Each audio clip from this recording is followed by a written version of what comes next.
Hello and welcome to Contemplations. I am joined by David Rams, who is a vegan activist. I think it's worthwhile starting out with outlining our ideal situation, just so we know how everything fits into a bigger picture. My sort of ideal situation would be that all meat that is sold is raised in as close to natural living conditions as is practically possible. And I want things to be as humane as possible, and I want there to be technology and research to minimise suffering as much as possible. I think that particularly in Britain, and I'm going to be talking about this in the context of Britain, humans very much occupy the niche of apex predators, and I want there to be a sort of mechanism whereby we rightfully adopt our role in the ecosystem of that and hunting species for meat, because of course if they have to be killed, otherwise they'll overgraze and they'll die off eventually anyway.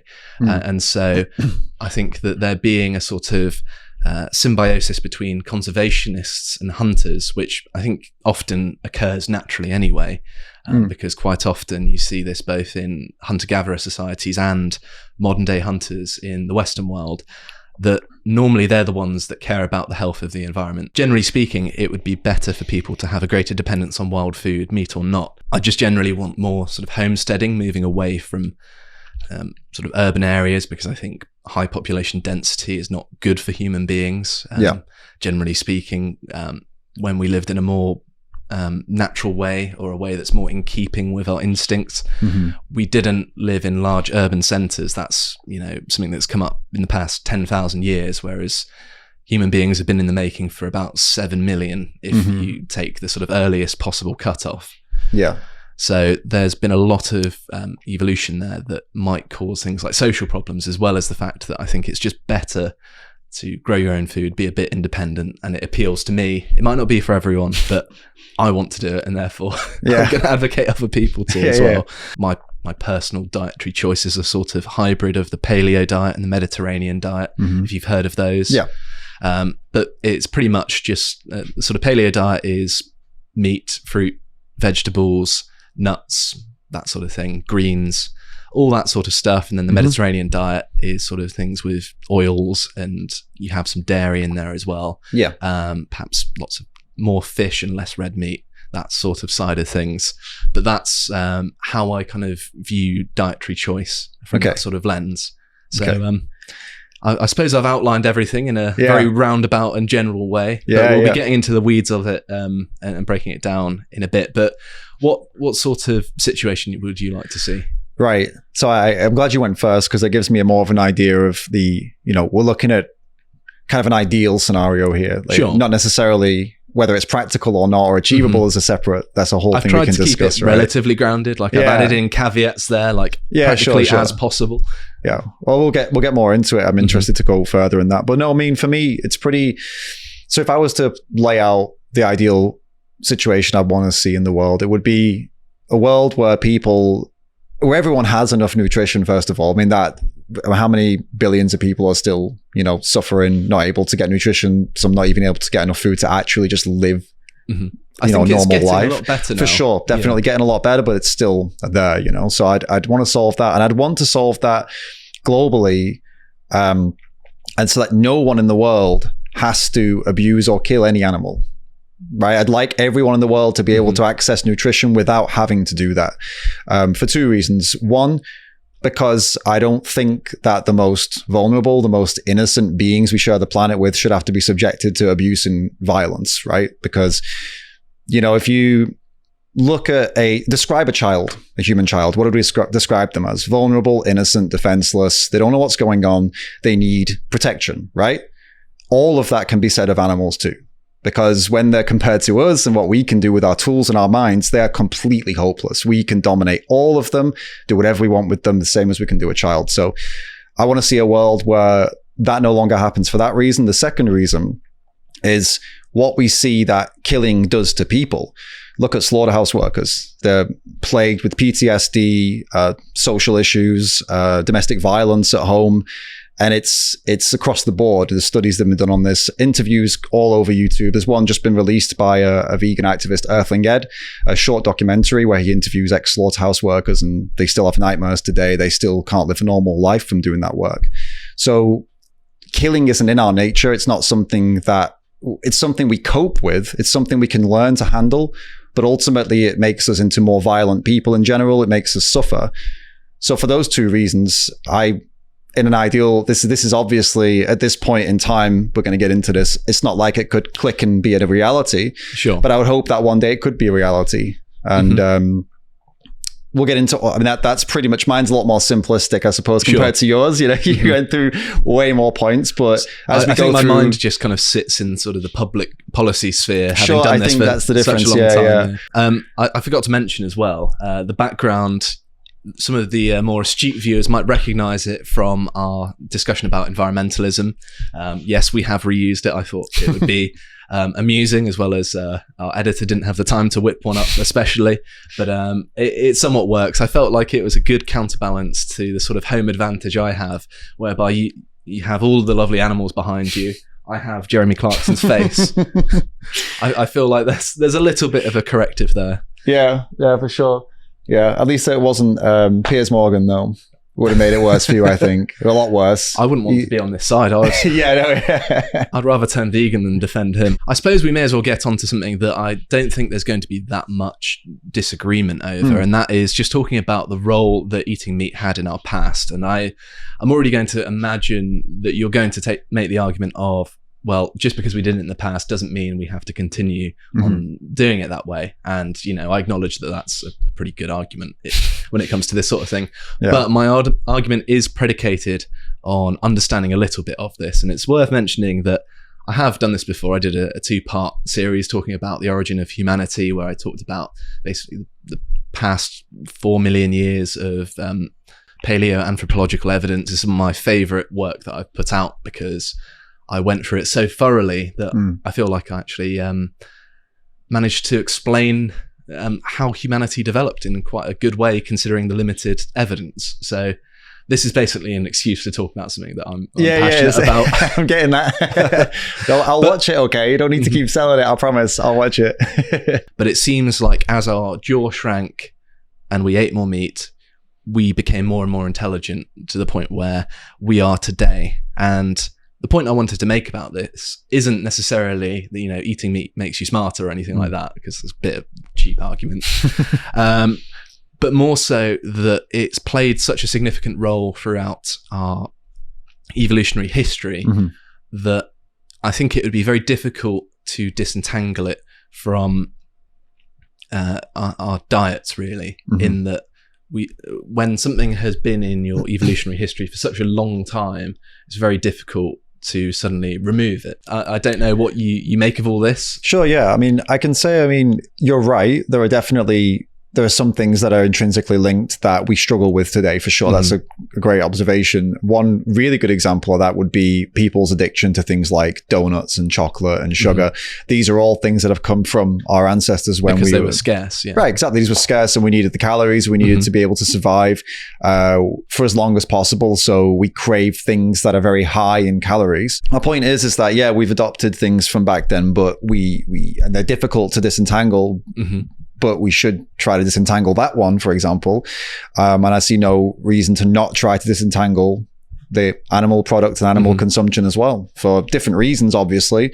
The health reason, some people would argue. I personally, we can get into that later on, but for me, it's like it's 100% an ethical reason. I'm less interested in the health side of things. All I care about is that you can be healthy eating plant-based, and you could be healthy eating animal-based. The difference is one of them is, to be frank, slitting animals' throats for something you don't need. The other one isn't. Sure. So, and I did think that it would be the moral side of things that you would come down on. And, you know, it's worth saying as well that I know some vegan people, you know, some of them are even my friends. I'm sorry, I couldn't resist. But yeah, I have nothing against people making, you know, their own choices. I don't feel strongly about telling people, you know, you should eat like I do. I'm not saying that that's what you're doing. You know, you're making a moral argument. That's fine. But in my case, I'm not going to force eating meat on people. I think that would be terrible. If they don't want to do it, then that's fine. I mean, my take on this is like, I mean, I came here to not to tell or prescribe you or anyone anything to do, but I came to try to find common ground in that. I would hope all of your listeners, and I know you already do believe this, but I would hope all of your listeners are against animal cruelty and animal abuse and violence too. I would hope so as well. Yeah. Right. Because you wouldn't want to live next door to somebody who was pro that. You wouldn't want them to look after your kids. You wouldn't want them in your society. You'd think they were some kind of, disgraceful person who needs help if they were pro animal abuse. So we're all on the same page there. If that's your belief, then here are the ways that you're causing significant animal abuse, significant violence to animals. I'm just trying to join the dots. So in the hopes that you will make a decision to join me and many others in trying to rid the world of this, because we're all against it until it comes to the burger on our plate. And then, okay, well, we're not against it anymore. Well, that I'm just trying to point these things out and have people make that connection. And I mean, I'm wholly in support of your right to do so. And I don't really feel like there's, I might not necessarily agree with your conclusions, but I know it's coming from a good place. The first big question we need to get onto is the nature of human consciousness and how it informs our relationship with the world around us. And you probably have a fair amount to say about what our role is as being conscious beings in a world of animals who are not conscious. Right. I mean, there are some animals that pass the mirror test, right? So that's right, so there are. But it's not all of them for sure. It's a really small minority of them. So what I think is we make the rules, right, of this world, and we make them in our favor. And so what do we say is important? So we say consciousness or advanced consciousness, the ability to predict the future, the ability to look at the past and make a decision based on that. We say that's up there. That's number one. Up there, very close to that, is our tool manipulation, which is something we are the best at on the whole planet. And that's very much tied to consciousness as well, because it requires forward planning. Exactly. You've got to also have a sort of abstract idea of what you're trying to make before you make it as well. And that being said, that's still present in some animals, like beavers and things like that. Animals like that. I mean, orangutans can use saws and hammers and things like that as well. Also, so they have some understanding of it. You saw that video as well, right? Was that recent? That was only a couple of weeks ago or something, with the orangutan using the saw. We have these amazing things that differentiate us from other animals, and that's awesome. But to then use that to prescribe how we should treat the other animals it's akin to, well, go transatlantic slave trade. Why was that okay? Well, because they're not white. Well, why does that matter? Well, because we are white. We make the rules. So why can we mass breed animals and do what we want with them, kill them and eat them the way we do? Well, because they're not conscious as us and they can't build things like we can. But why is that important? Because we can. If we want to be people who are empathetic, who care, who want to avoid exploiting others or hurting others, then we've got to look at what they have that's important aside from these things like, okay, are they smart or do they think like me? But it's more a case of, do they feel pain? Do they suffer? Can they suffer? Do they have families? And do they care for their families? Do they protect their families? I mean, look at behind you, you got a sheep with 2 lambs. Try and go over to those lambs and see what happens. She's coming for you, and she doesn't care if you're smart or if you have a gun, if you have a knife, she'll come for you. These are the things that I would put and value at the top of any kind of list, and to prescribe how we should treat them. And then, well, if we put that at the top, then okay, then, well, we're not going to hurt them. We're not going to breed them. We're not going to use them or abuse them or kill them, because we don't have to. And they've got a similar wants to what we have. Ours are more advanced and more complicated. But at the end of the day, you don't want to die. I don't want to die. I don't want to be tortured. You don't want to be tortured. They don't either. And that's how I'd like people to see the world personally. I said it's a prescription. I guess it is. It's something I hope more. I really hope people can turn that around and stop looking at what they don't have and look what they do have that we share. That's more important to me. No, that makes perfect sense. I think my understanding of it is that although we are conscious beings and we think that it gives us free reign to basically do what we want and have dominion over the world, and I don't agree with that worldview. I think that actually, not to quote Spider-Man, with great power comes great responsibility. You win me over with that quote. Big fan. You mentioned about dominion, and a lot of people do cite that, religious people especially, as a reason to do all the things that I've just said that I wish people wouldn't do. And That's interesting because they would also agree that parents have dominion over their children, but they would never stand for their parents doing anything that we do to animals to their children. So the word dominion, it doesn't mean do what you want. It means, yeah, maybe it means you have control. You are responsible, but you have to be responsible for them then. It doesn't mean you can just do anything to them. It means that you're responsible for their well-being, for caretaking, like you would do your kids. And why do you have dominion over them? Because you are smarter, stronger, and way more advanced. Gives you the responsibility, not the what's the word I'm looking for here? You're not the slave master, sure, right? You are the caretaker. I like that sort of conceptualization of nature. My favorite word is stewardship, which happens to be a religious term, although I'm an atheist. But I like that because it, a steward doesn't necessarily dictate everything, and they're not like a natural Stalinist. They're not controlling every aspect of a system. It's kind of guiding things, and when there are excesses, stepping in. That's kind of what I have to mind. And I agree that we should use our role as a conscious being to minimize suffering, both human and non-human animals. I mean, I have no objections to people being vegan. I think I'm of the opinion that I'm happy to even encourage other people to do it. I'm just like, yeah, well done, go you. But I see it as a matter of sort of personal conviction, and my belief is that if you want to care for the welfare of animals, a lot of animals are domestic at the minute. If we're looking at it from sort of an animal population standpoint, a lot of the animals that would have been previously wild have been replaced by a domestic population. Human beings have a role to keep domestic animals around, because of course if everyone transitioned to veganism overnight, which obviously is a silly hypothetical because that's not going to happen, but if it did, then we've got a whole bunch of domestic animals whose populations are going to drop very dramatically overnight. It would be strange to release them into the wild again, because it wouldn't really work, because they've had domestication bred into them in many ways.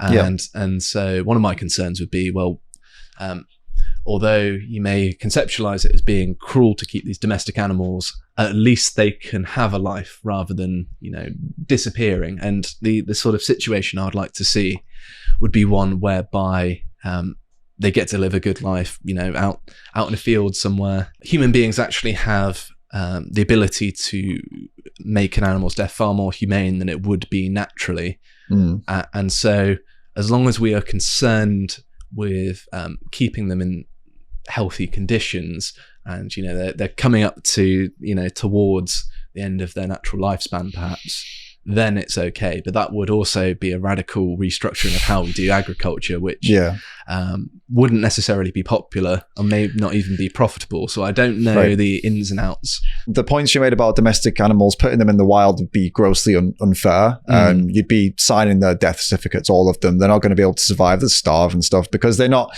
they would never been there. They have no instinct, no wild instincts. They're man-made animals that don't look anything like their wild counterparts would have looked.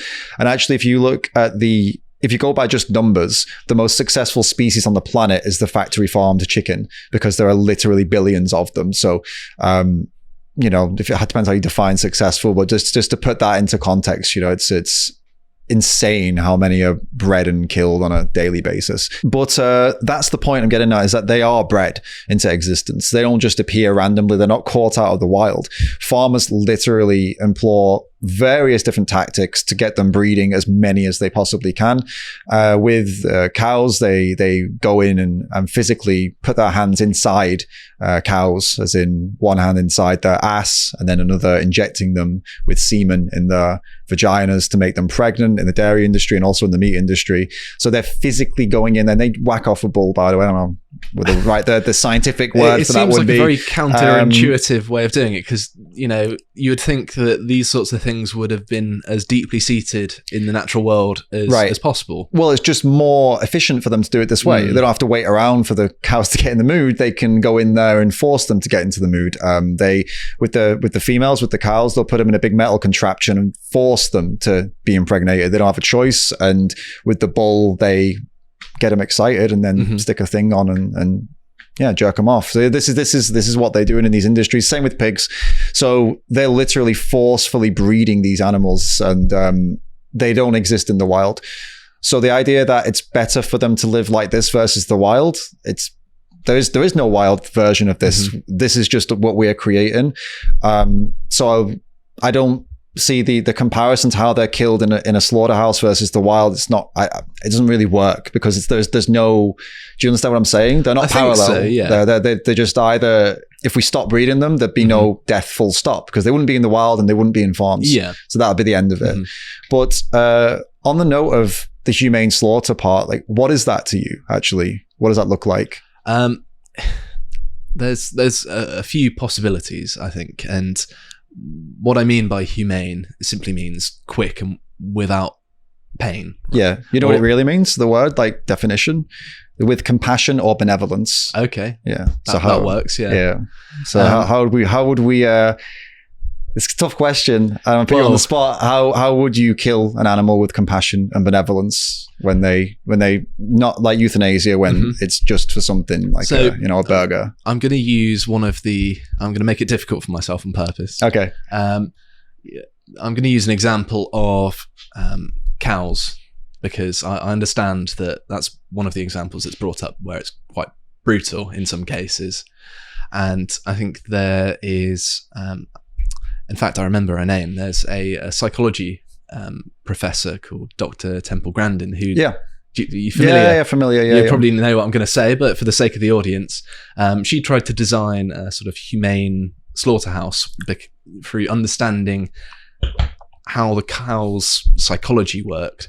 And so there are lots of different ways of reducing their anxiety, because, of course, there are lots of sensory things which the cows can kind of tell. They're not stupid. They know that with the smell of blood or other cows being anxious, that there's something going on.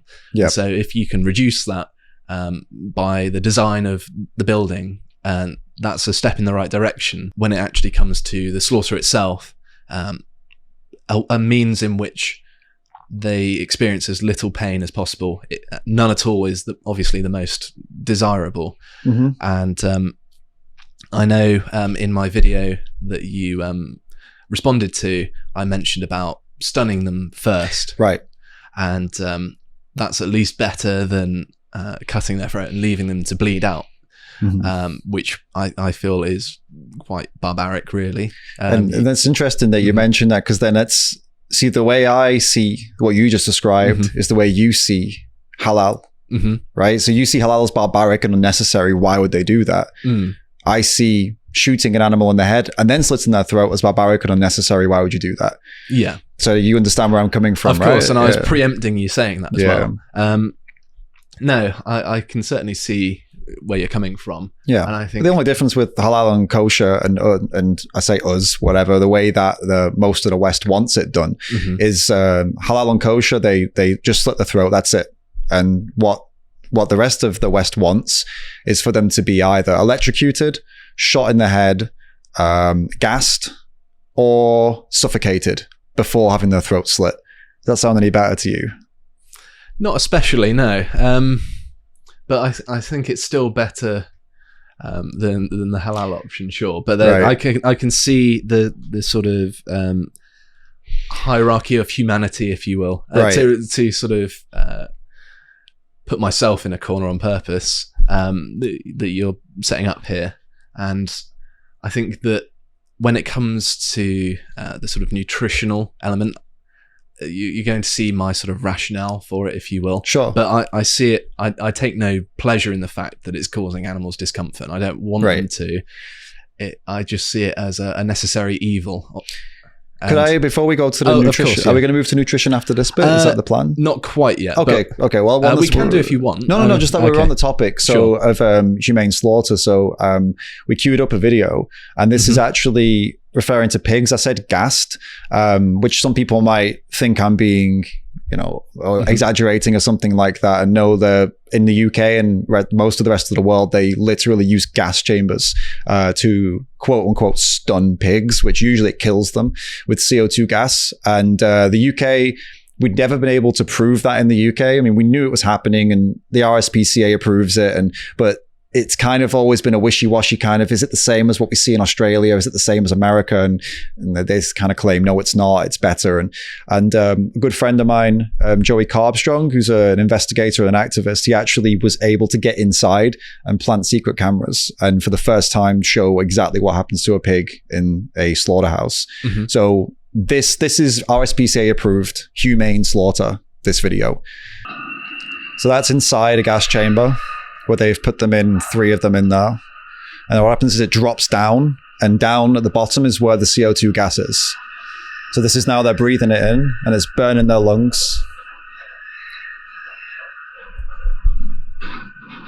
Inside out. So from the inside out, it burns through. And they basically just keep them down there where the highest concentration of the gas is until they are either dead or passed out. This is in Manchester. And you see it's just like goes round and round and round and round. They do this all day.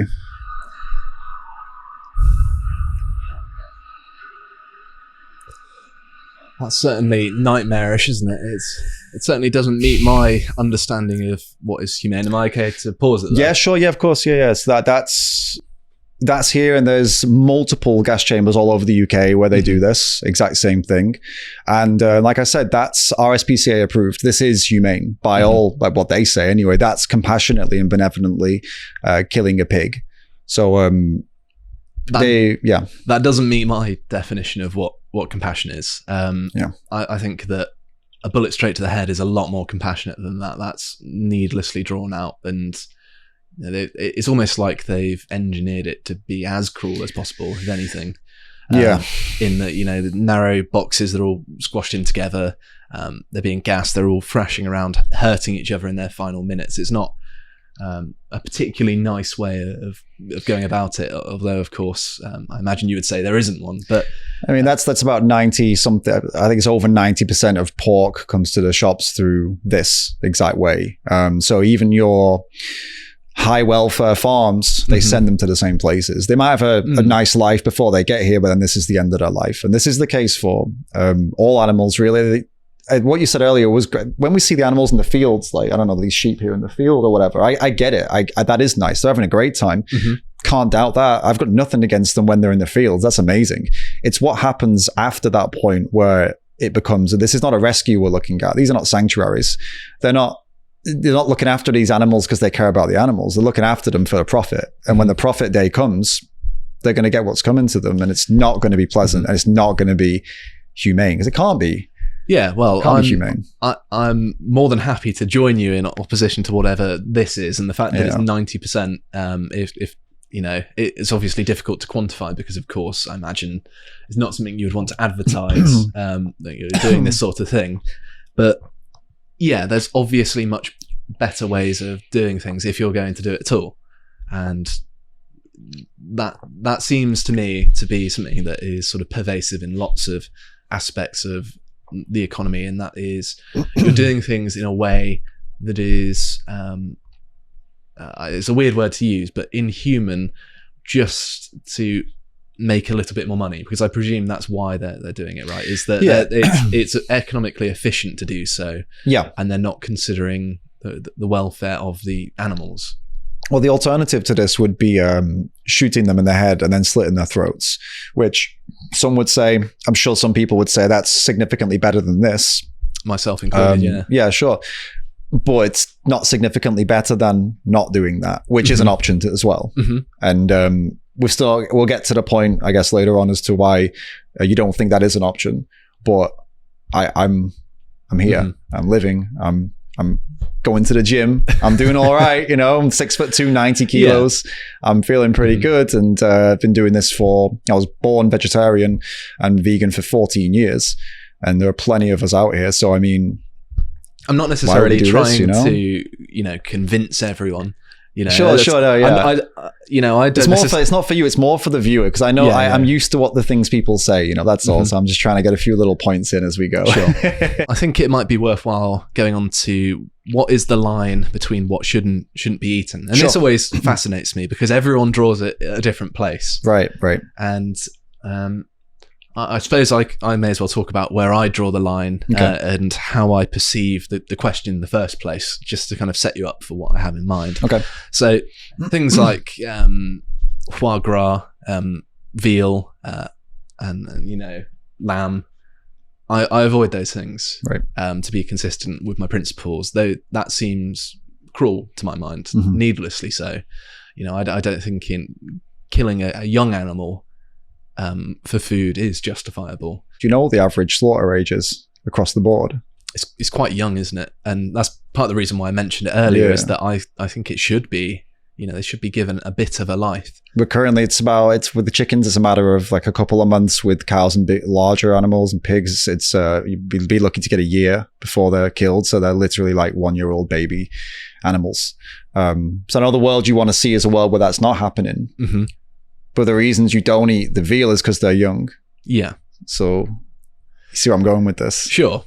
But it's possible for there to be a scenario where, in my mind at least, where that isn't done. We are going to get to a point, perhaps even in the next 100 or so years, where there is an abundance of food and we can reassess our options at some point. I don't feel too bad about eating things like shellfish, for example. Like, I don't think a mussel or a prawn has a complex internal life. Perhaps some fish as well. As long as you're not deliberately inflicting pain on them, there could be some justification in eating them.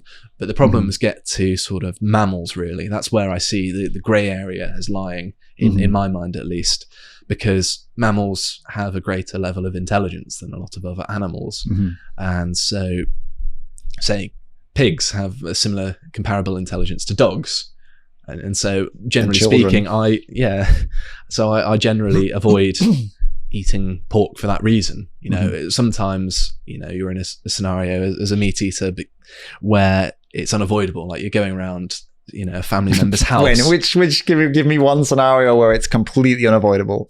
Apart from in a jungle where there's only a pig, you eat the pig or you die. Well, I mean unavoidable as in, I avoid it as a general rule that I'm not always 100% on, right? I'm just busting your balls. That's all I can say. It's just but say I go to like a family member's house and they've cooked something up that contains pork. I'm not going to say, I'm not too sure about that. I mean, if you we're serious about the courage of your convictions, you would definitely say that, because they're. After seeing this, I would hope you would say hell no. Actually, I would hope everyone would say hell no after seeing that video, regardless of who's made it. But so things like chickens, obviously the battery farming is a less than ideal scenario, to put it lightly. But at the same time, I feel less bad about eating chickens than I do mammals, because to put it in a way in which someone once told me, if a chicken were human size and you were a chicken size, the chicken would definitely eat you.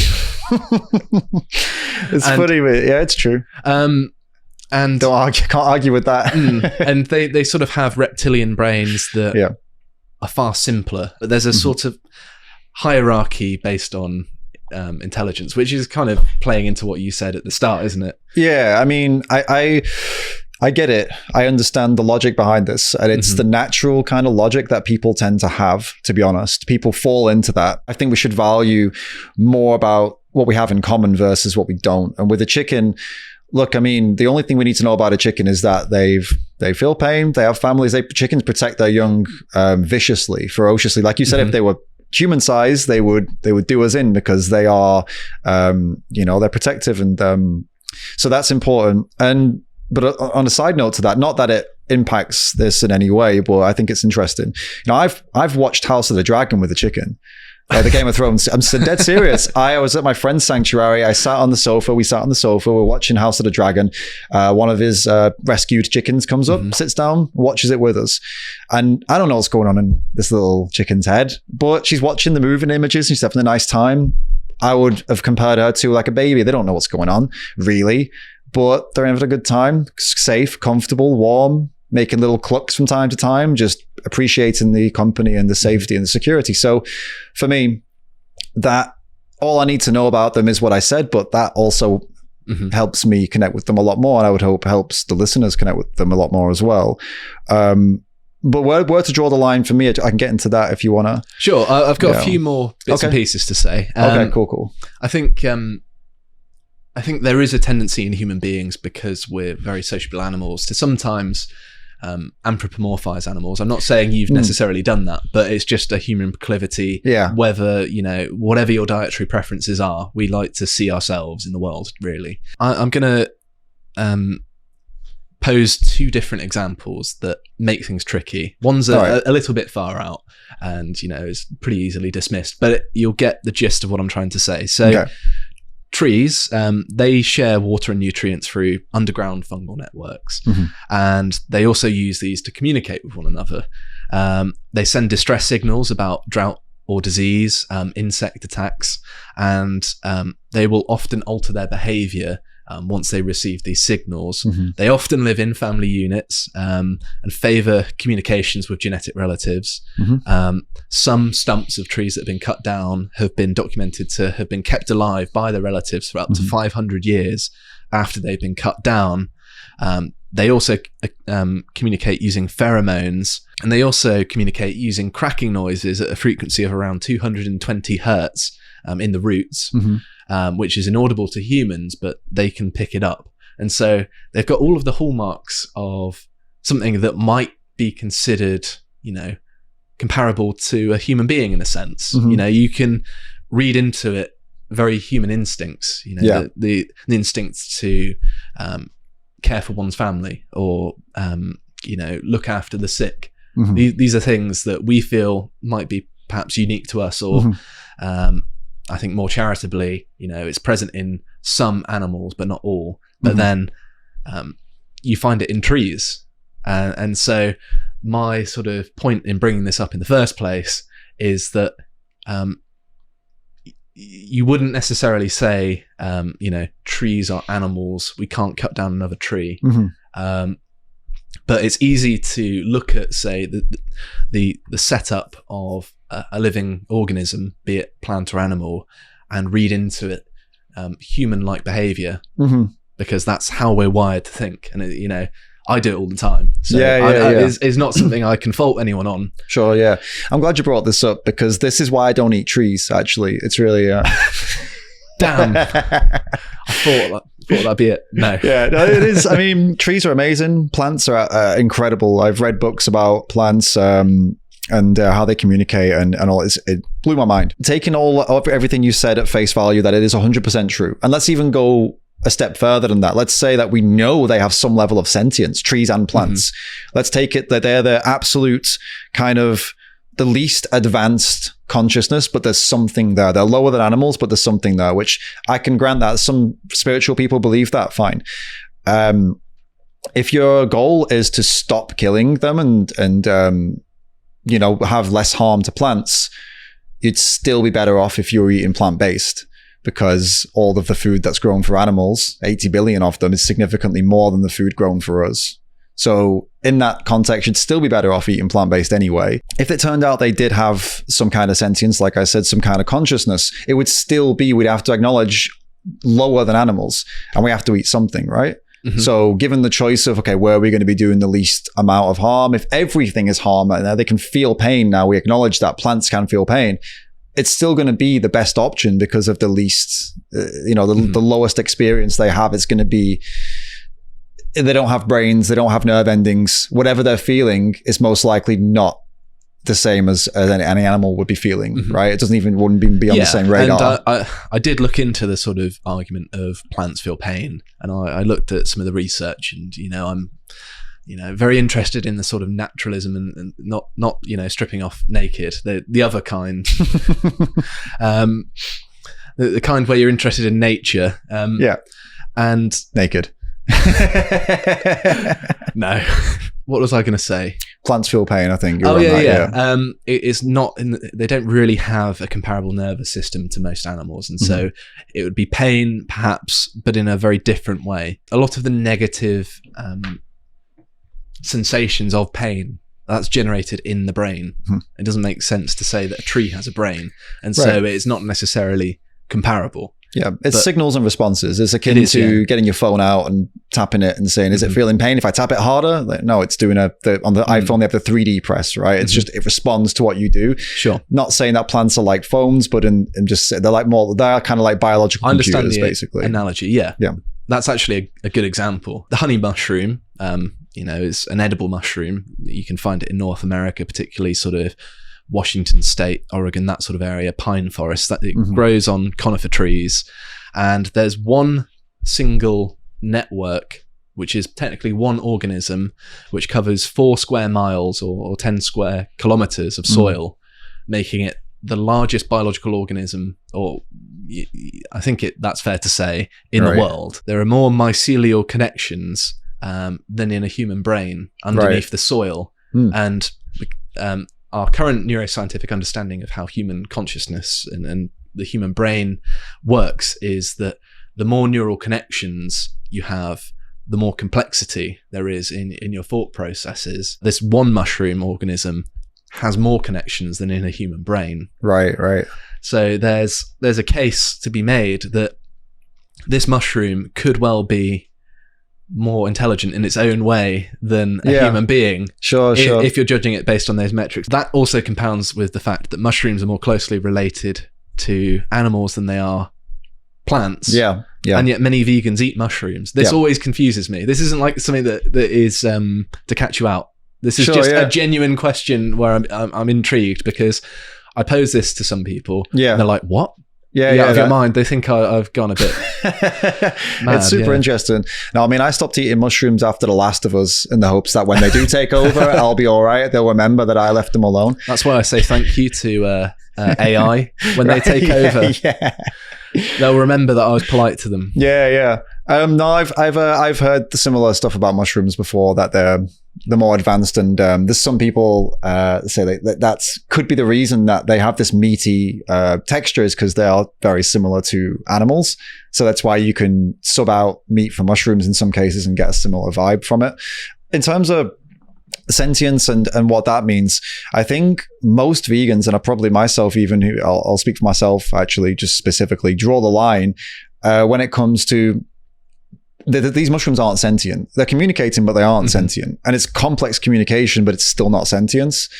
And I think that is ultimately where we draw the line. A lot of vegans won't eat oysters and other, I think you mentioned clams. Was it clams, oysters? Mussels and prawns, I think I mentioned. A lot of vegans won't eat them because the line is blurred here, and they don't have a brain, but they have the nerve ganglia, which is the precursor to a brain and can act like a brain in some animals. So it's a sort of Pascal's wager sort of thing, where they're not entirely sure, but they'd rather be safe than sorry. And I'm in that boat. I've never eaten any animal like that, and I never plan on doing. I just have no interest. So I'm kind of fortunate there. A bit risky, particularly if you get them from the wild. You don't know what kind of. I think they're filter feeders, so you don't know the quality of the water. You can get very sick. I just have no interest, to be honest with you. I've looked at when people eat them, and I'm like, it's never been a thing for me, so I find it easy. But yeah, a lot of vegans take a very strong moral position on that, and then there are others that don't. So this is it's a grey area of where it's being debated, to be honest, and that line. But on the mushrooms point, I don't know if that's clearly answered your question. I guess we're looking at how to define sentience. It wasn't entirely a serious question, because I'm not entirely convinced that that classifies as a form of sentience or consciousness. I mean, I don't. They shape their environment in using sort of biochemical stuff, and if there's a bacteria attacking them, they'll produce an antibiotic, which is why we have penicillin in the first place. Yeah, I think when it comes down to these grey areas, I find them interesting to discuss for sure. Or it's not even a grey area with mushrooms, but it's an interesting area where it's like, oh, should we, shouldn't we? And I think, I'll be totally honest with you, I think these conversations are exclusively to be had by vegans, because it's to have this, to get into the weeds on that, and that we haven't, by the way. But if we were going to do like an hour podcast, I would say, can we not? Because we have so many more important things to discuss for an audience of people that eat every animal out there, as opposed to discussing mushrooms and mussels and the animals that we're not too sure about. And this is part of where I draw this line, actually. This is what well, I'll get into now if you want me to go on where I draw the line. Go ahead. Well, there's two. So there's two industries that you decide whether you fund or not as to eat, right? You've got animal products, you've got plant-based products. That's it. There's nothing else in the world unless I'm missing something else. I don't know. I think that's extraterrestrial products. We've not got that yet. So you've got plant agriculture where there's definitely, if you crunch down to it, if you look deep into it, you're going to find that there is definitely animals that are dying. Insects, rodents, rabbits, either from pesticides or the farmers defending the crops, or from the machines that take them up, or from the transport. It can also be bad for us as well, the pesticides, in that it gets into the water supply. For sure. Exactly. But that's also, whatever food supply you have, it's going to get in there either way. Exactly. So that's all happening with the plant production, and it's an imperfect system that needs to be improved, and we all know that, but that's how it is, right? Now with animal agriculture, you've got that same exact plant system because they're growing plants, growing crops to feed those animals at a bigger scale. So you've got more animals dying, more insects dying, more pesticides because it takes a lot more plants to feed 80 billion animals versus 8 billion humans. If you include fish in that, by the way, which they do grow crops to feed fish and as part of fish feed, it's like 3 trillion actually. I don't know how many of that is farmed fish, but overall it's, including land animals and fish, it's around 3 trillion a year where we kill, which is a number that no one knows what that even means, right? It's crazy number. Basically, it's every time I click this, it's about, I think, roughly 60 million or something like that every second or something. It's along those lines. Hey guys, David here. Just pausing the video to quickly correct a mistake I made. At this point, I was getting mixed up with another statistic and my math clearly was way off. The actual number of animals killed per second when you consider fish and land animals, 3 trillion per year, is actually around 95,000 killed per second. So every click of your fingers is 95,000 animals being killed. Or 60 million every 30 minutes. So the numbers are so big that it's hard to even keep track, to be honest. That's all you need to know. It's crazy. You got the plant agriculture, okay, which is responsible for feeding all those animals. And then so at the same level here, right? Or this is slightly more violence and death. And then you've got the animals that those plants are then feeding, and all the violence and all the death and all the abuse that happens for that as well, on top of the plant agriculture, which is more because there's more plants to be grown. So you got a choice. Everyone's got a choice between plant agriculture, which is over here at this level, or the plant agriculture for animals, and then the animals. Right? So these are your options. This is it. I do respect the fact that you acknowledge that there is no sort of harm-free option, because I've heard lots of people make that argument, and I've had to point out to them, like, I've seen lots of farming firsthand, and, it can be quite destructive, whether it's, a grain crop or carrots, it makes no difference. Of course. There's still animals living there, as well as the pesticides. Of course, there are these problems. And, I want to quickly revisit the numbers I threw out there. I'm going to correct in my video when I put this up, by the way, because I didn't come here prepped with numbers. Because honestly, I find numbers to be quite boring, if I'm totally honest with you. I feel like people they drag conversations. Difficult to make even conceptualize. I prefer to focus on individuals, which is why we showed what we showed earlier, and that these, talking about the animals themselves, because they're not numbers, right? They're, you've got a cat. They're little. Well, I did have, and unfortunately, she died. Sorry to spring that on you. I'm sorry. Make you feel bad. Well, I mean, she. Yeah. She was a little person to you, right? A little individual, and so that's more important than any numbers out there, which I'm trying to avoid, because when we see them as numbers, they lose all meaning. I said 3 trillion. What does that mean? It means nothing. But when you consider that each of them is like your cat, then it means a lot, right? 3 trillion of her that's horrific. That's happening. And okay, so then where do we draw the line? So where I draw this line then is, well, I don't want to fund all of that insane violence and abuse and cruelty to animals. I know this way plant-based isn't perfect, but what's the alternative? Just, end my life? Well, I'm not going to do that, right? That's crazy. So I'm going to go plant-based. Now, the reason I'm an activist to try and stop all of this is because, trust me when I say, the plant-based industry is not changing. The crop industry is not changing before the animal industry changes. There's no way in hell you're going to get the public to rally behind changing the laws on how farmers farm crops and, don't use the pesticide, don't kill the animals, don't do this, don't do that, while we still literally breed them to kill them. You think you're going to get people to care about mice in a field when they don't care about pigs, cows, and chickens literally bred in the billions? It's not going to happen. So that's where I draw the line, and that's why I don't focus. Some people say, why don't you focus on the plant farmers and what they do and how they, because what's the point? It's not going to change until that changes. It's a pretty weak argument. Yeah. You know what I mean? Like you can't get people to care about the breeding and literal stabbing. You're not going to get them to care about the machines and the harvesters. And I think the only thing that people might care about is the pesticide side of things. True. That's true. A lot of people are on that actually. That's a good point. And that's something that, I hope, if people want to rally behind that, I'd be behind that too.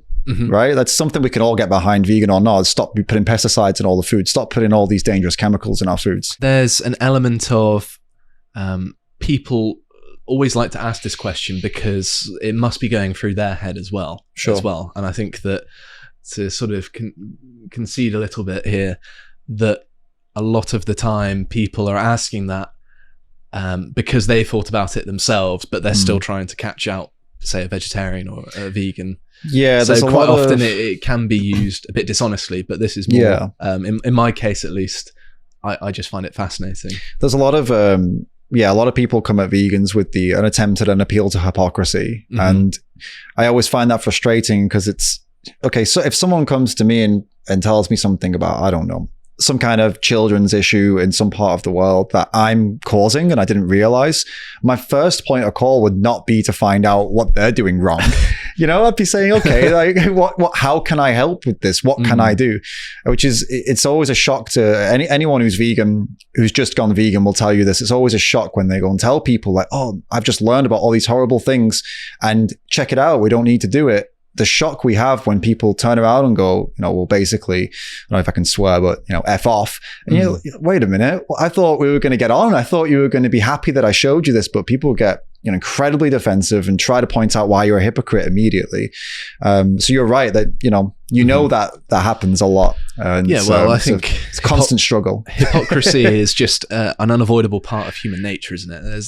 It's one of those things where it's like being objective. You're never perfectly objective, like you're never perfectly consistent. You can just strive to minimize it and acknowledge it when people point it out, I suppose. But there's levels of it. There's levels of it. I mean, I think there's meaningless hypocrisy where it doesn't really matter. Like if you say something, but you say something else another time, who cares?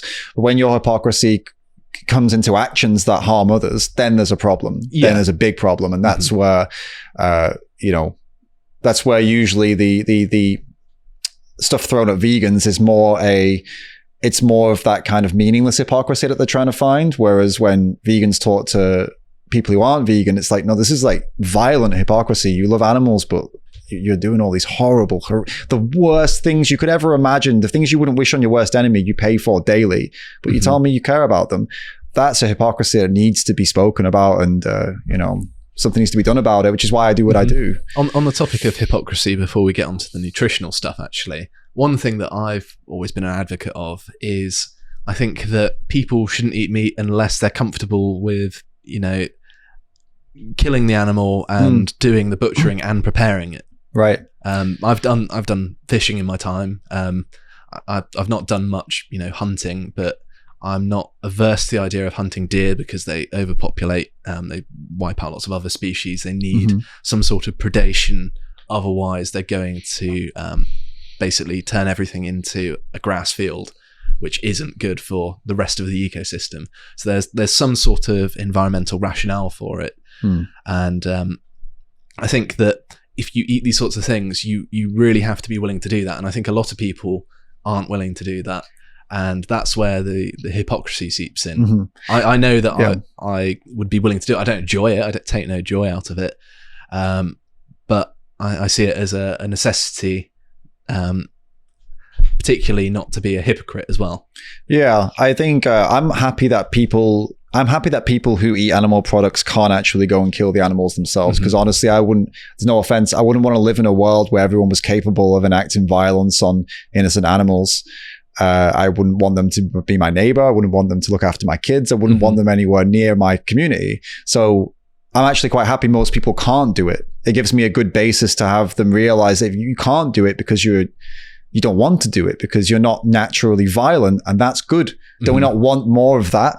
We want people who are not capable of enacting violence on innocent animals. That's not, I don't think, by the way, violence is useless. I want people who are capable of violence to defend themselves and their families. I think that's really important, by the way. I'm not some kind of pacifist at all, right? I'm happy to be violent if it's necessary, but not against some innocent bystander or some child. Or it's equivalent. The way I see hunting, and we'll get into the environmental stuff, but the way I see hunting and killing any animal basically is, to put it into a context that's outside of animals, I feel like it's like an adult abusing a child, or a fully equipped person abusing a mentally handicapped person, or whatever is the PC way of saying it these days, who knows, right?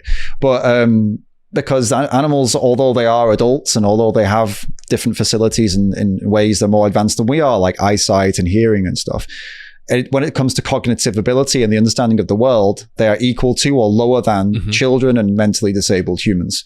So to kill them is similar to, you know, obviously they're not human, but you're killing someone with the equivalent attributes of a child or a disabled human.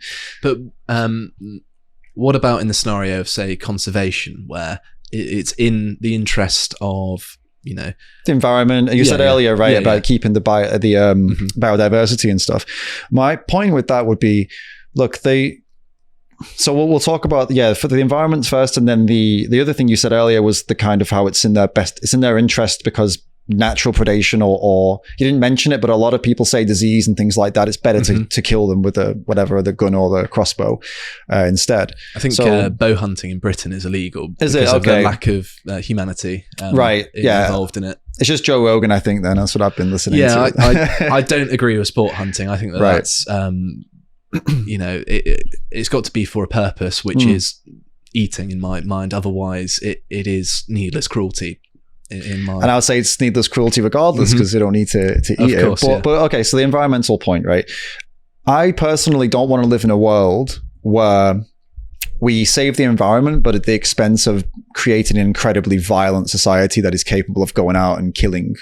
So if it's between a world where we're all going out and killing and we have, well, basically what we have now, basically, let's be honest, right? We've got so much conflict and killing and death in the world. If it was between that and not having a world, I'd personally choose to not have the world. Why would anyone want to exist in this kind of paradigm? I don't know, right? But fortunately, it's not one or the other. We can have other options. So if you look at countries like Greece or other parts of the world, they have mass overpopulations of dogs and cats on the streets, and it's causing significant problems for them and for the environment around them. They are technically not invasive, but they're not a natural species that should be living out there with all the other animals. They have loads of issues with them. They don't go out and kill them. People go out and help them. They get vets to come out and help them. They break their leg, get hit by a car. They help them with infections. They feed them. They spend time with them. They sit on the street with them. I've seen it. And they hang out with the street cats and the street dogs. I don't see why a dog or a cat gets that treatment, but a deer gets this treatment. I don't see why we're not looking for, you said earlier on, technological innovation. Why we're not looking for technological innovations where we can help them without going out and trying to shoot them. I think when it comes to deer, I'm not a deer hunter, so I'm not, you know, an expert. But what I do know of deer from having seen them quite a lot is that they're very, very skittish, and it's just it will be a matter of technology, because the kind of gun you need to sedate them, which would be the sort of solution that you would want, sometimes you can't get within the range to do so without them noticing you, and so it's simply much easier at the minute to use a rifle because you can be further away. I get it. I understand. It's just, I don't understand why people go straight for I mean, I'm not saying you do this, but a lot of hunters, I'll go on record and say a lot of hunters, they do revel in it. They love it. They don't cry down the scope of the rifle while they're shooting a deer. They get off on it, not in a, maybe in that way, I don't know, but you know what I'm saying? They really love it. They're proud. They hold up their antlers and stuff like that. They put it on the wall. They sometimes put their head on the wall and stuff. It's a thing they love to do. So I worry, and I think a lot of the times that the environmentalism aspect of it is an excuse. And again, I don't want to live in a society where these people are, thankfully they're not the majority, and I wouldn't want to live in a place where they were the majority. want to live in a place where they're getting their heads together to figure out ways to help these animals without putting bullets through or attempting to put bullets through their hearts. It's a very violent thing to try to do to quote unquote help, right? They can also, they've been talking about dropping in contraceptives hidden in food for deer. So they know where they go, they monitor them, track them, and then they plant these things around. And so this is something they were testing as well. There is a bit of a flaw in that, because at least in the human contraceptive pill, there's a lot of estrogen runoff that affects things like fertility, and that might be one of the reasons why, if you look at a graph of male fertility in the West, since the 1960s, it basically plummets, and that could also be due to lots of other things as well, like changes in diet, things like that, and so changes in lifestyle as well. So it might be alternatives, but it seems to be that runoff is having some sort of effect that's got unintended consequences. For the cats and dogs scenario, I think that is an easier problem to solve, because they're not nearly as skittish of humans. In fact, they'll come up to them. I know when I was in Greece, you would have a sort of street cat that would come up to you, and you could stroke its head, and they're relatively friendly. You might get a few flea bites, but but if they weren't,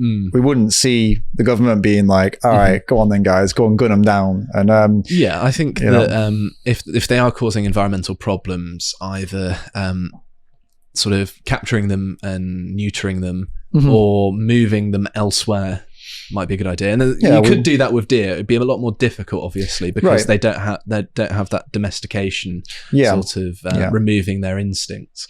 I guess the point I'm making is the people that want to go out and shoot them, I don't believe their motives are altogether pure. And it's been proven that they're not. I mean, you go and look at there's a couple of examples just recently, not with deer, but with one with a deer. Sorry, actually, we'll start with that. There was a guy in America who shot a deer, and the deer wasn't dead, was paralyzed because he'd shot through the spine, I suppose. And instead of killing the deer there and then, he took the deer home, messed around, took some videos and stuff like that, and then eventually killed the deer after about 2 hours of this deer just paralyzed and just most likely terrified and not knowing what was going on. And they're trying to get charges pressed against him for animal cruelty, which is obviously weird. Seems considering reasonable to my mind. Well, it is reasonable, but the actual act of going out and shooting the deer was also cruel. But this is excessive cruelty, of course. And this, I'm not saying there'll be some hunters watching this screaming down the camera, down the TV now, like, no, but that's horrible, that's wrong. And I agree with you, it is wrong. But the point is why do you want to go and shoot them in the first place? This guy clearly has no value of life, of the sanctity of life. And I mean, why would he? He's going out shooting animals for, okay, you might justify it by environmentalism or because I need the food, but he doesn't need the food. And surely there are other ways we can consider for the planet, TM, before we go out trying to shoot at them, And one more thing I'd say on this is, we've got people in developing countries who are still, dying of malaria, dying of all different types of, they die from a cut because they can't get hold of basic medicine. And they're in this cycle of just, having kids and then having diseases, dying, having kids, and it just goes on like this. And it's not as many, like we said before, but it still exists. And we never for a second consider going in and saying, well, it's bad for them. It's bad for the environment around them. They're depleting all the resources. Let's go and wipe them out, or let's go and control their numbers.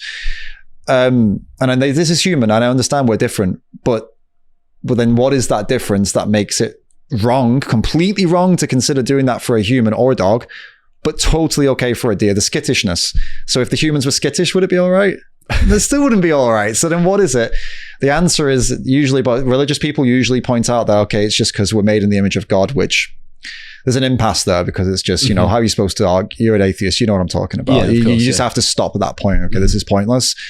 But ultimately, no one really has the answer for it. They say, oh, it's just because we're human. That's not an answer. What does that mean? DNA? So if someone doesn't have human DNA, we can kill them, but they look like a human. Do you see what I mean? So the answer is, like I said earlier, I think we should prioritize the fact that they are living, breathing, feeling, sentient beings. And that's the important thing, regardless of whether they have fur, scales, or anything else. We should try to give them the basic respect of not going out and trying to shoot them as a first thing, and look for ways we can do this. Well, I mean, I'm not averse to considering alternatives, but I think that out of all of the ways of eating meat, is probably one of the perhaps more justifiable ones, because at least they're having a hand in it and they're not allowing someone else to do it, and it's out of sight, out of mind. And there could be a sort of rationale for it at least serving some sort of greater purpose in an environmental sense. And I do agree that there are people who are just sadistic, that like inflicting pain, and obviously that's not everyone. But have you ever met a hunter who hated hunting? I don't know. I imagine it's very difficult to find someone who has a hobby that they hate, really. Well, that's what I mean. It's a hobby because they enjoy it, which means they are sadistic in some level because they enjoy going out and shooting animals. That is in its essence. Is that not sadistic? There's an innocent animal here that doesn't know you're there with a high-powered rifle. They're living their life. They're doing whatever they're doing, and you go and sneak up on them and shoot them. There's always going to be a level of... But I suppose they're not conceptualizing it in the same way. They don't necessarily see it. Yeah. As in, they don't necessarily see it as I'm going out to inflict pain today. That's what they're doing, though. Whether they see it that way or not, it's what they're doing. They're going out to preemptively end the life of an animal by trying to shoot at them with a high-powered rifle. I think someone's intentions do inform whether they're considered sadistic in my mind or not. The outcome, the point is the outcomes are saying whether someone is, enjoying it and really enjoying the violence or not, the outcome is the same. They've gone out and took it upon themselves to go and do this. And what you said about it being more justifiable, that would be the case if they didn't have a choice. Yeah. If it was like some tribe in Africa and they've got a hold of some rifles or something, then and they're doing it because they just couldn't, they'll die otherwise. Some vegans might say that's still not justifiable, or, I try to stick to reality here and realize that those tribes are absolutely the bottom of the pile of things that need to be sorted out.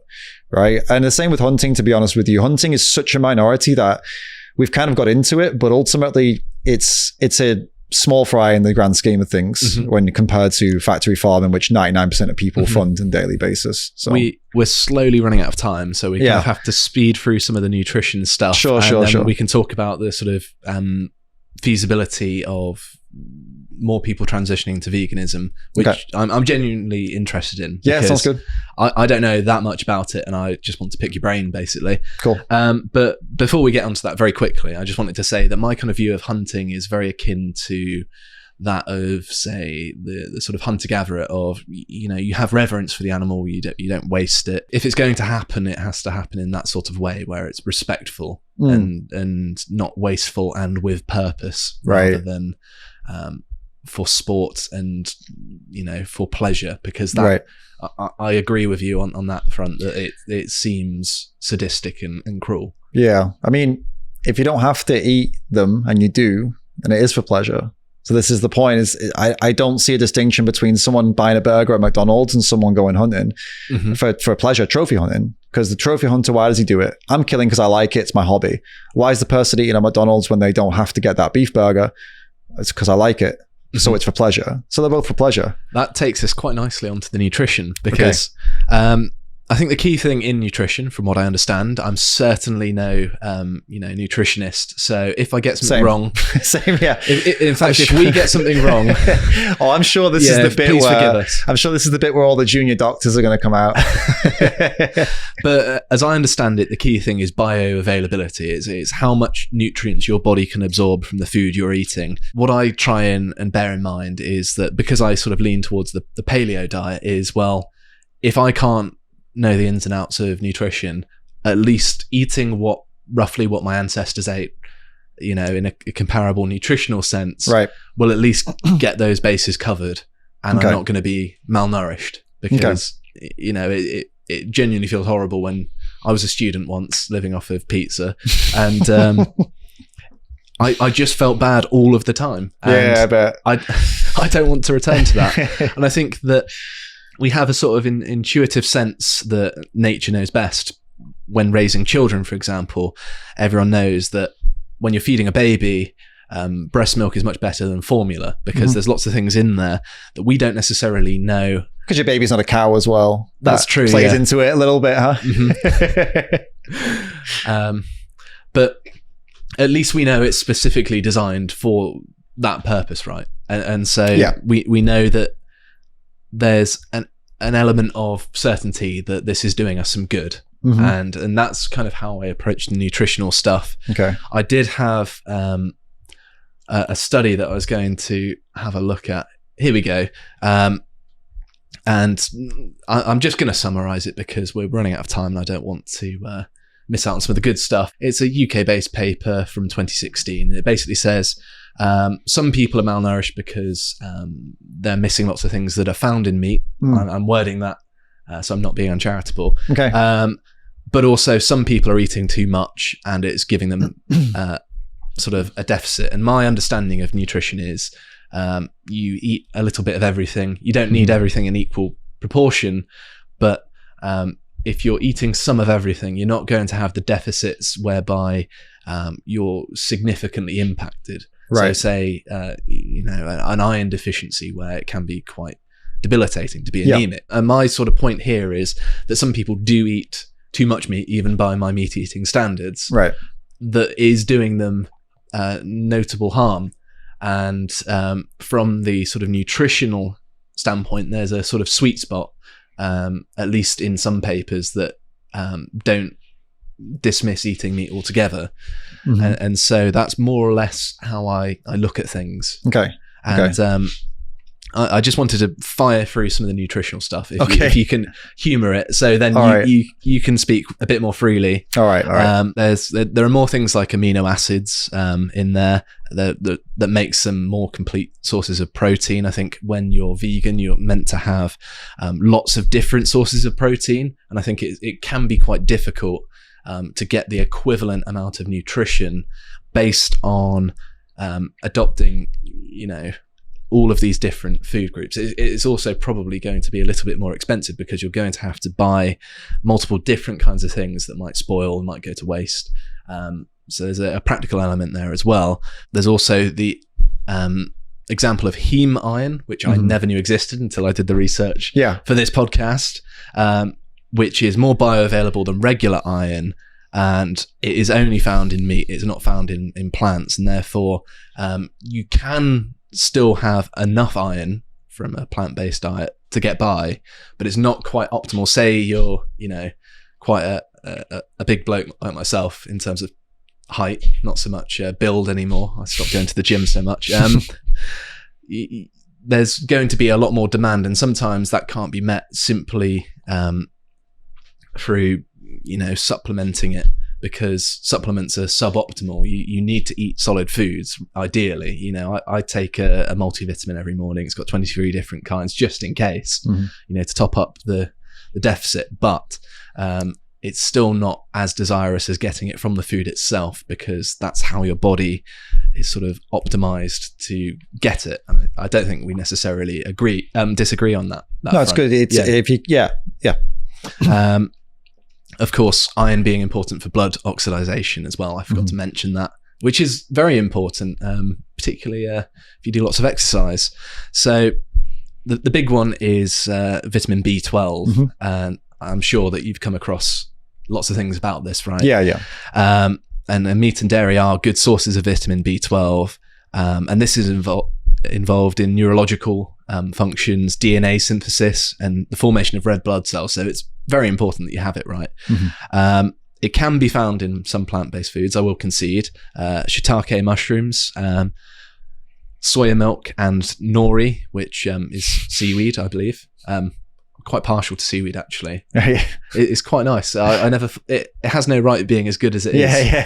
But it's still not in the same quantities. And my point being is that it's very difficult to get the level of bioavailable nutrients in a plant-based diet. You've got to be very, very put together and have it all planned out to get to that point. And I imagine it might be okay for you, who's very much enmeshed in vegan activism. You've read the literature on it, and about nutrition and things like that, and therefore what to look out for. But it might not work for everyone. And I suppose my question for you would be, what do we do? Right. So I'll go from the last bit and I'll restart. There was a lot there. It's a lot in here. I think I'm following though. I think my B12, I took my B12 today, so I think we're all right. All right. So the last thing you said there. So you'd think that I would be really dialed in with nutrition, because I'm an activist in this world, but I'm honestly not. Like I don't particularly, I wouldn't consider myself to be a super healthy eater. I go to the gym and I eat a lot because I'm bulking right now. I was at 72 kilos about 7 months ago. Now I'm at just under 90. So I'm really trying to bulk hard. So I'm not eating healthy though. Like I'm not doing this for health. I'm doing this because I want to get big, I just want to see if I can do it. And so far, so good. It's okay when you're bulking anyway, not to eat healthy. It all gets used eventually, doesn't it? Right. That's it, exactly. But I'm not enjoying losing my abs. They're disappearing every day. I've got little love handles at the back now, but I'll get rid of it, don't worry. I'll cut it down again. I think mine is mostly red wine and beer. Yeah. But I mean, no, it's been really good. This just on a side note, but my progress in strength has been crazy. I went from not being able to really bench that much at all to now I'm looking at pushing 90, which is for reps, which is really good. 90 kilos for me anyway. I've never in my life benched that much, so I'm really happy with how we're going with it. So well done. Congratulations. Yeah, I'm hoping for 100 though. And that once you break, have you ever done 100? I think so. Yeah, there was a period of time where I went to the gym every day. I was working as a lifeguard at like 19, which is like the best time to do it. Yeah. I got free access to like Olympic level. It was where some of the professional divers trained, and so I had a really, really good gym, and I was going every day doing like 3 hours. It was ridiculous. It was all I was doing for a while. Nice. Became a little bit obsessed, but good, obviously I've not carried that on. So my point is that it's dependent on your goals, right? I'm not unhealthy by any means, but I'm not living some perfectly healthy life. I'm definitely getting enough protein because I'm building all the muscle. I only take 2 supplements, which you get in your multi one, no doubt, which is just D and B12. That's just to cover those bases. I probably get it through other foods, fortified and stuff, but most of at least Western studies in the West have shown people are actually not getting enough B12 or D, especially in the UK in the winter and other countries. So they recommend it across the board anyway. And iron, and in some studies, they found 25 to 30% of people across, I think the USA are deficient in iron, despite the fact they eat so much meat. And the reason for that is when you cook meat, you lose a lot of the heme iron.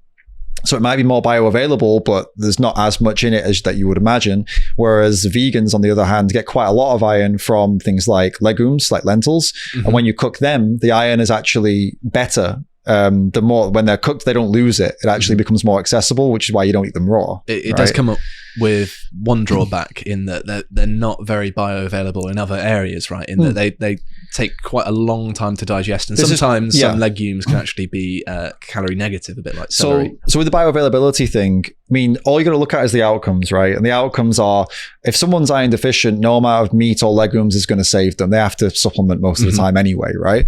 But the outcomes, when you're looking at the biggest studies that have been done on vegans, meat eaters, pescatarians, have shown the vegans on top in B12D, iron, and on top in terms of BMI and risks for cancer, diabetes, heart disease have all been the lowest.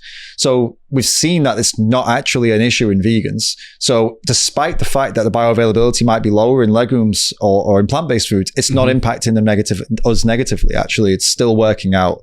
Whereas a lot of the meat eaters in these studies were found to be having struggles with things that you would expect they would be smashing, like iron and red meat or whatever, but it's not working out that way. So regardless of what's happening with the mechanism of how it's been absorbed, these are the outcomes. Yeah. Obviously we can look into why that is, but the point is the vegans are not having a problem, despite the fact that there might be a slightly lower bioavailability with iron, right? Same with protein. There was always this thing for a while that, okay, plant-based protein is not as available or it's not as complete. But then when you look at the outcomes of muscle growth, it's the same between animal-based protein and plant-based protein. So again, how we get there is less important than what happens, right? And what happens is there's no difference with this eating. So I think my sort of psychological research methodology hat is tingling a little bit and saying that there might be a bit of a sampling bias in some of the studies purely on the basis of, if you're vegan, you're more diet conscious, like full stop. And so Possibly. That might select the kind of person that gravitates towards it, and so it might be difficult it might be if you're designing an experiment to control for that, you might want to get people of, say, equivalent BMIs or something like that, with different diets or something like that, whereby it might be a little bit more fair, because I think sure. Well, the point is, though, the point is we could all do with applying ourselves a little bit more with what we eat anyway, but if someone's eating, the only way you could eat, for example, a protein, an amino acid deficient diet, is if you only ate rice and nothing else. So amino acid profiles are not an issue. With combining foods and things like that, that's largely a myth. Like all plant-based foods have a complete profile, just in varying amounts. If you have rice and beans, it's fine. Now, how much protein you need, that's a whole other topic altogether. Unfortunately, we have this link between men and meat, because it's been drilled into us that men should eat lots of meat because meat has protein and men need lots of protein, which is true. If, like we were talking, if you're going to the gym and you're an athlete and you're trying to build muscle, true. If you sit around filming podcasts, not as true, right? For both of us. I mean, I sit on my ass most of the day. But before I was training, I didn't need much protein. Now I'm training, I need a lot of protein. People need to realize that this is how it is for all of us. If your job doesn't require you to do anything physical, you don't need to be smashing loads of protein. The only reason you think you do is because the big meat industry propaganda has indoctrinated you into thinking that's what's manly thing to do. Why? Because men need protein. But it's not true. You're probably doing yourself more harm by consuming more protein than you need. But anyway, that's a whole separate thing. The meat is manly thing makes no sense. It's indoctrination. So if you've been... in my opinion, the manly thing to do would be to reject this indoctrination and say, no, I'm going to look into it myself and realize that's the thing to do. That's more, a strong-minded person, right? That's what you want to be. But I'll get to the point. The conclusion is basically, regardless of these things you pointed out with meat and bioavailability, the outcomes are that vegans are as healthy, if not healthier, than the counterparts, or can be at least. You can eat junk if you want. It's certainly, right? From my reading of the literature and my limited understanding of it, it's possible, but it's more difficult from what I read, at least. Maybe I read different research papers, right? There's lots of them out there. So it depends on it depends on what you define as difficult, right? I mean, is it difficult to switch things around, the way things you've been doing for 20 years, and change them? All right, yeah, some level of, if you just started working somewhere new now, that would be difficult, right? Of course. But if it was beneficial to you, if it was beneficial to the world, you'd do it regardless of it being difficult. This is nothing different. This is no different to that. So yeah, it's going to be a change of pace. It's going to be learning new things, but it's not that, in the UK especially, it's not like it's much less convenient than before. And even if it were, is it not worth it? After the things we've talked about today, after the things we showed on the screen, is it not worth it? Even if it were going to cost you an extra 10 minutes a day or an hour a week, maybe, to prepare your meals, because you want to make sure that, I don't know, while you're having this change, you have to learn all the new recipes and things, so it might take you a bit longer for a couple of weeks. I think it's worth it. But like I said, anyway, the outcome is that I don't believe it takes a significant amount more time or more money to do this. I'm not living on a big budget, put it that way. And most vegans, they're not, it's not like we're not all super rich or anything like that, put it that way. I wouldn't necessarily make the argument from a sort of cost perspective anyway. Some people think that, though. Yeah. They do. They think we're all high class, rich elites. Final thing, I'm not going to say anything on this. I had a bunch of stuff to say. I was going to mention sort of palm oil and it being potentially bad for the environment, and how lab-grown meat's in its infancy, and how I use the example of quinoa in Bolivia. If everyone in America became vegan, then that traditional staple of Bolivian culture would then become unaffordable to them, and how this shifting of the market would, in theory, favor the West. So I know that's a lot to throw at you right at the end, but just in a sort of summary, how feasible, what sort of transition do you think so how are things going to go? So like you said at the beginning, or at least earlier on, you said that it's going to be a gradual thing. There's not going to be a flick of a switch and everybody changes. That is a bad thing for animals and all those individual animals that we saw in this video, and that live and experience lives just like our pets, right? So I just want people to listen and to realize that the experience your pet goes through is no different than the experience a cow or a pig or a chicken goes through in a slaughterhouse. Now imagine how horrendous that is, right? So for them, this is bad. But for the industries and for all the infrastructure, it's good, because we live in, well, it's capitalism, right? So where there's money, there's innovation. That's how it goes. The more people that start demanding plant-based products and vegan alternatives, the more of these bigwigs will go, hey, there's money to be made there. Just like the biggest meat companies in the world have started investing in clean meat or lab meat, right? Because they know there's money to be had. They know people would given a choice between, hey, you can have slaughter, guts, violence, and death, or you can have a clean lab. Why would you want to take the lab and add all of the slaughter and the guts and the death? They know that it's an easy sell, so they're starting to invest in it. And we've seen it multiple times. The food industry is completely different to what it was 50 years ago. It's already adapted. It's already changed. So I have no doubt in my mind that things will adapt and everything will be fine. It's not like things are going to collapse. It's going to be very, very gradual, and things will rectify themselves as we go, where the money goes, right? In terms of putting people out of business or putting indigenous people out of business for their own foods, no, I don't want that to happen.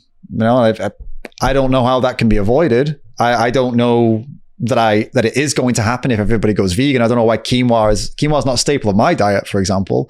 So is that how it's pronounced? I pronounced it. Yeah. Sorry. Yeah, I should have said it your way, so you followed quinoa. Yeah, like Joaquin, but the other way around, quinoa. That shows what I know. Life of eating meat is. But yeah, to summarize that, that's a separate issue, basically. I would say, you know, I wouldn't say quinoa. It's not like vegans only eat quinoa, or quinoa is only eaten by vegans. That's an issue for society to solve. And the people who are focused on human rights will solve that, and I will support them doing that. But like avocados and things, people like to pin this on vegans. It's really not us. It's the issue with avocados and quinoa. Before, yeah. Huh? I've eaten them before, yeah. I mean, most 99% of people that eat avocados and quinoa are not vegan. So that is a society-wide issue that we all need to come together and figure out. Not a vegan one. That's what I would answer to that, yeah. So I think we're more or less out of time. So I've really enjoyed this conversation, actually. I feel like I've certainly learned a lot about your perspective. Hopefully you've learned something about mine. I don't know whether you've heard all of these arguments before. Slightly different, more advanced versions of some small simplistic ones I've heard on the street, to be honest. You put more thought into it than the average person, for sure. And hopefully you at home have enjoyed this conversation as well. I enjoyed that it was actually a nice, civil, productive one where we're trying to explain our positions and not shout at each other. Those are the kind of discussions. Finish up on that if you want. Finish shouting. It's the end of the day now. You'll be lucky to even get this sort of volume out of me. Yeah. But thank you very much for watching, and goodbye.